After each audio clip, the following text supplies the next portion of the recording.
Bonsai itu ada kalau kebanyakan orang di seluruh dunia menyatakan bonsai itu adalah miniatur pohon di alam. Kira-kira gitulah, seni untuk membuat miniatur pohon di alam yang harus ada wadahnya gitu kan. Terus bahannya adalah tanaman hidup gitu. Tapi saya memberikan alternatif yang lain. Seni bonsai itu adalah karya seni yang bahan utamanya adalah pohon hidup gitu ya, ada wadah. Tapi belum tentu saya membuat miniatur pohon. Saya membuat karya seni. Misalnya ada penari Bali gitu ya, pose penari Bali yang menarik. Pelukis akan membuat itu dengan cat dan kanvas misalnya. Nah, saya membuatnya dengan bahan utamanya tanaman hidup. Gitu. Nah, jadi ini alternatif lain supaya imajinasi kreativitas bisa lebih berkembang luas. Gitu.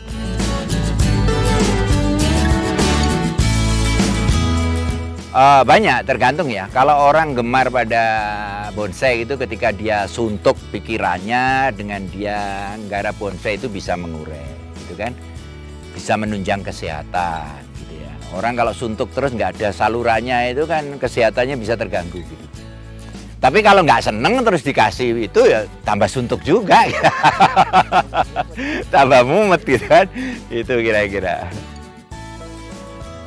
Ya, bonsai lewat kegiatan bonsai ini saya kira kita bisa menumbuh kembangkan kesadaran tentang lingkungan, kecintaan terhadap tanaman, gitu ya, kelestarian alam dan sebagainya, gitu ya. Tapi itu memang butuh proses diskusi, butuh proses saling berinteraksi gitu supaya pemahaman itu makin bertumbuh kembang.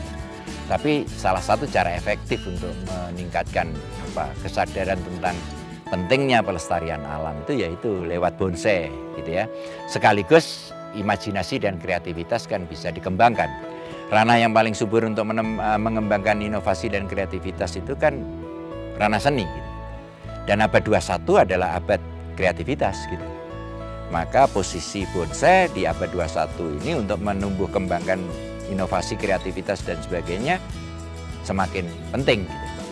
Ketika gini, setiap rumah itu pasti butuh hijau-hijauan, gitu kan?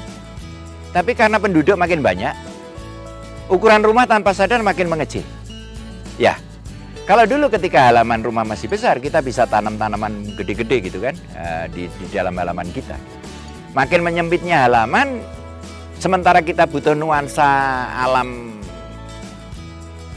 alam yang sesungguhnya, maka bonsai menjadi salah satu alternatif terbaik gitu. Kan tadi salah satunya kan bonsai adalah miniatur pohon di alam. Gitu. Jadi ketika halaman kecil, kita masih bisa isi dengan beberapa bonsai, tapi nuansa alamnya masih tertangkap gitu. Justru ketika halaman-halaman rumah makin mengecil, peran bonsai untuk sebagai bagian dari hijau-hijauan dan sebagainya menjadi makin penting. Gitu.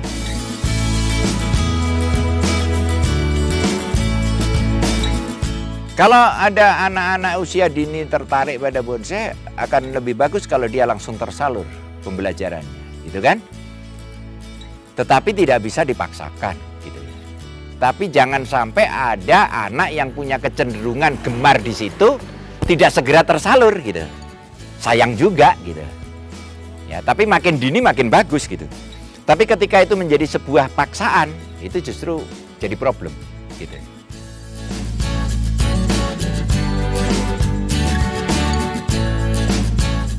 Oh, banyak sekarang yang orang mencari bahan bonsai dengan mencari di alam. Ya, kalau kemudian itu dilakukan proses pemahaman gitu ya, saya kira makin lama orang akan makin sadar untuk melakukan budidaya. Tetapi ketika pendongkelan langsung dilarang tanpa ada saluran yang lain, tanpa ada peningkatan pemahaman, ya susah juga gitu kan. Oleh sebab itu harus ada proses tahapan ya. Yang mendongkel biarin dulu, tapi sambil diberikan pemahaman ketika sebelum berangkat mencari bahan bonsai di alam itu misalnya bawa biji-bijian, gitu, biji asam atau apa, disebarkan di daerah-daerah gesang yang dia lewatin. Gitu. Ketika dia sudah mendapatkan bahan bonsai, kan tidak semuanya dibawa itu, biasanya dipotong yang terlalu panjang.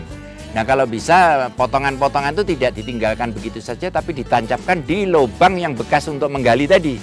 Terus ditutup kembali, sehingga di situ ada fungsi untuk pemulihan kembali, tidak terjadi lubang-lubang yang dibiarkan saja. Tapi sementara juga ada kemungkinan cabang-cabang yang dipotong itu ketika ditancapkan hidup gitu. Nah, itu bagian dari kesadaran kita untuk melestarikan alam. Jadi bukan hanya mengambil hasil dari alam, tapi juga ada kesadaran untuk ini.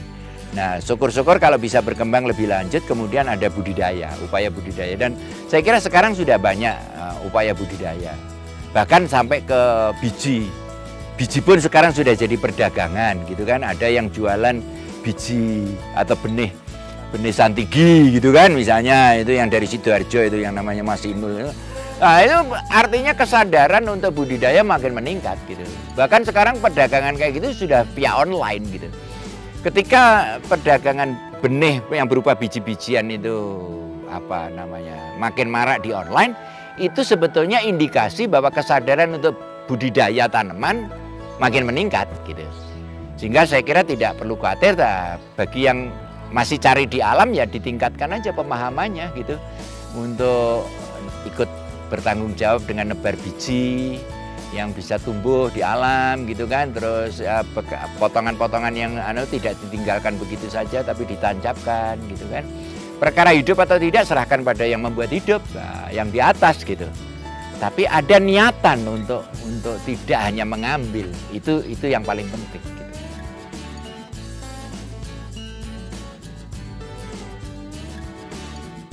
Saya sih mengembangkan bonsai yang gaya banget gitu. Gaya banget itu artinya gaya yang menarik perhatian. Gaya yang menarik perhatian itu pasti gaya yang baru gitu. Nah untuk itu butuh inspirasi kan.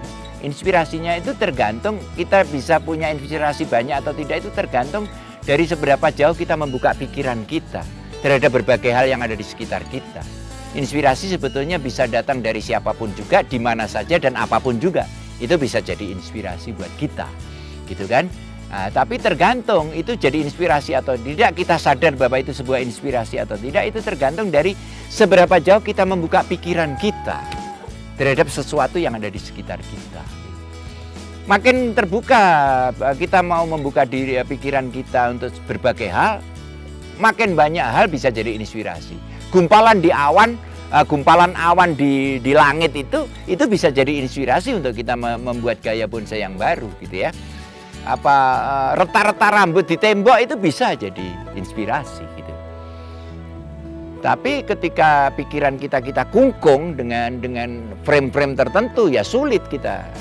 Maka makin lebar frame yang kita buat, bahkan makin kita tiadakan frame atau batasan-batasan itu, justru inspirasi akan makin banyak.